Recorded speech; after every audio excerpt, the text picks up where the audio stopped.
Uma das questões fundamentais que se põe neste momento aos portugueses é efetivamente a questão angolana. Por isso, gostaria que me falassem dela, especialmente quanto a dois aspectos. O primeiro aspecto é o seguinte: a internacionalização do problema angolano e a sua influência na atuação das entidades portuguesas responsáveis pela descolonização, especialmente quanto à posição a adotar por Portugal no próximo 11 de novembro, data da independência de Angola. O segundo ponto: que influência pensam que poderá vir a ter na Revolução Portuguesa a posição que venha a ser adotada perante o caso angolano na data de 11 de novembro? Podemos dizer que, desde o início, quem iniciou a descolonização foi o Partido Socialista. E, por circunstâncias diversas, eu tive a possibilidade de ser quem deu o pontapé de saída para a descolonização, visto que, quando assumi o cargo de Ministro dos Negócios Estrangeiros, no próprio dia em que isso aconteceu, tive um encontro, parti para Dakar, onde tive um encontro com Aristides Pereira, o principal dirigente do PAGC. E antes disso, naquela ronda que fiz pela Europa, tive a ocasião de me encontrar com o Dr. Agostinho Neto, em Bruxelas, no dia 2 de maio de 1974, e depois disso fui também, eu, o primeiro, a encontrar político português, o Samora Machel, como todos estão lembrados. Naturalmente, nós tivemos, durante a resistência ao fascismo, muitas relações com os movimentos nacionalistas africanos. E estabelecemos relações com o MPLA, com o PAGC e com a FRELIM. E foi assim que, relativamente à Angola, nós seguimos um método diferente daqueles que seguimos em relação à Guiné e em relação a Moçambique, porque na Guiné e em Moçambique, de toda a evidência, havia apenas um só movimento em cada um desses países, um só movimento de libertação, legítimo, e os outros eram movimentos fantoches, tinham sido criados já depois do 25 de Abril ou imediatamente antes do 25 de Abril, justamente para ser, digamos, uma maneira de negociar do colonizador. Agora, é que quando chegamos ao problema de Angola, nós deparamos com três movimentos. Movimentos com implantação diferente, com expressões diferentes, com raízes e apoios diferentes, mas que existiam, todos eles. E se nós queríamos terminar a guerra, tínhamos que negociar com os três movimentos.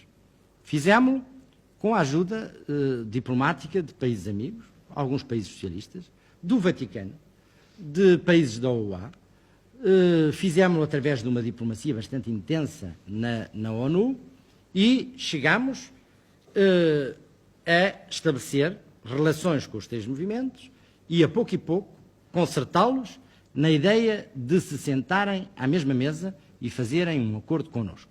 O Estado português comprometeu-se nesse acordo, no sentido de dizer que agora, depois do Estado português ter negociado com os três movimentos de libertação, de ter firmado com todos eles um acordo, de todos eles se considerarem aos outros legítimos para firmarem esse acordo, não é ao Estado português que incumbe vir agora escolher entre os movimentos e dizer: nós reconhecemos que este só é que é o legítimo representante do povo de Angola, quando justamente em Alvor dissemos o contrário, que os legítimos representantes de Angola eram os três movimentos.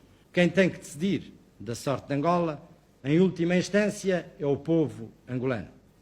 E não somos nós que nos devemos sobrepor à vontade do povo angolano e estar a dizer qual é o movimento bom e quais são os outros movimentos que não são bons. No que respeita ao processo de descolonização, tenho que dizer que o processo de descolonização não foi dirigido pelos governos. Portanto, se o povo português ainda não sabia, pois pode ficar a saber neste momento que há uma comissão de descolonização a quem cabia a direção desse processo e que o governo passavam-se meses inteiros sem ter sequer a informação do que fazia o Ministro dos Negócios Estrangeiros quando se deslocava para esse efeito. E disso não era dado contas nenhumas ao governo. O governo era segregado completamente das questões da resolução do problema da descolonização. Havia uma comissão de descolonização, composta pelo Presidente da República, enfim, pelo Ministro dos Negócios Estrangeiros, mais alguns membros dessa comissão, que dirigia a seu belo prazer a descolonização, sem dar nenhuma satisfação. Não esquecerá o movimento de das Forças 3 em 3 Armadas. meses, de 4 em 4 meses, e o movimento das Forças Armadas fazia parte desse movimento, é evidente. Dessa comissão, é evidente. De vez em quando lá ia, enfim, uma satisfação muito geral, muito provisória, enfim, ao Governo. Portanto, o Governo não foi havido nem achado, a não ser na medida em que os seus membros manifestavam ideias gerais para o processo da descolonização. Agora, o que eu constato é que o Partido Socialista, enfim, pela boca do Dr. Mário Soares, manifesta-se numa posição um tanto eclética em relação à questão angolana e que o critério que diz dever ser adotado, não sobrepor a nossa opinião à opinião do próprio povo angolano na escolha dos movimentos, pode não ter sido aquele, por exemplo, foi adotado em Moçambique. Em Moçambique também havia movimentos, simplesmente foi considerado que era o Não eram representativos e não faziam Sim, a não guerra. eram representativos. É precisamente o que nós consideramos. Há É que um alguns... critério- há um é que, dá critério licença, eu pragmático. não interrompi enquanto esteve a falar.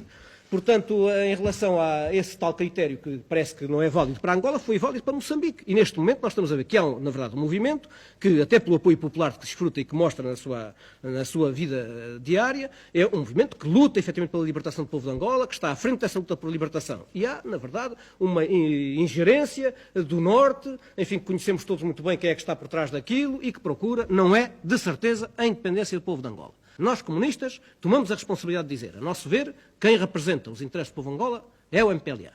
Uma vitória, enfim, das outras forças contra o MPLA representaria não a libertação do povo de Angola, não a independência do povo de Angola, mas, na verdade, um domínio neocolonialista do imperialismo em Angola.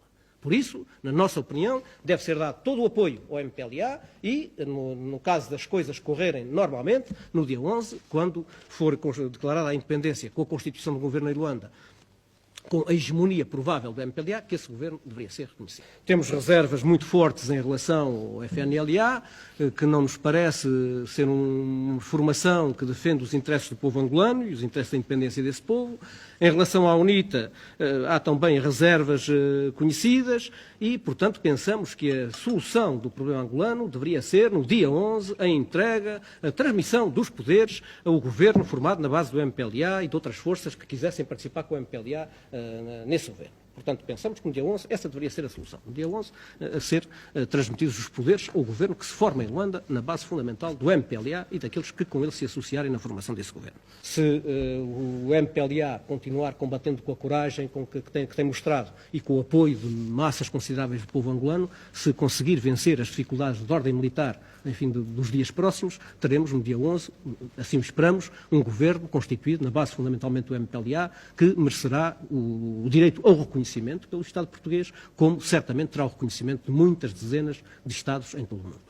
Uma vez que haja uma política progressista em Angola e esteja conquistada a independência pelo povo angolano, há todas as condições para que muitos desses portugueses e não portugueses retornados que vieram para Portugal possam regressar a Angola, possam aí continuar a sua vida, enfim, num país que para muitos deles, enfim, é a sua pátria, não é?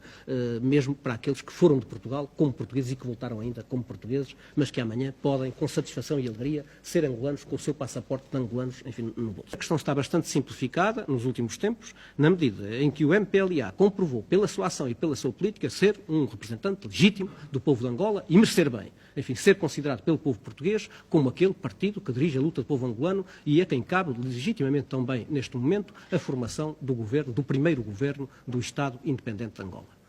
E por isso temos estado, enfim, muito satisfeitos de ver que, na realidade, o povo português dá o seu maior apoio ao MPLA. Dá quase completamente o seu apoio ao MPLA. Eu só quero fazer uma nota, temos que passar a um outro assunto, mas teria sido interessante que o Sr. Touro, no momento dos acordos de Alvor, dissesse isso que aqui está a dizer, neste momento. Porque nessa altura é que era o momento de dizer, não há razão nenhuma para fazer os acordos de Alvor, porque os movimentos que aí estão são movimentos de fantoches que assinaram com o Estado português, não representam coisa nenhuma e, portanto, não temos que fazer esse acordo.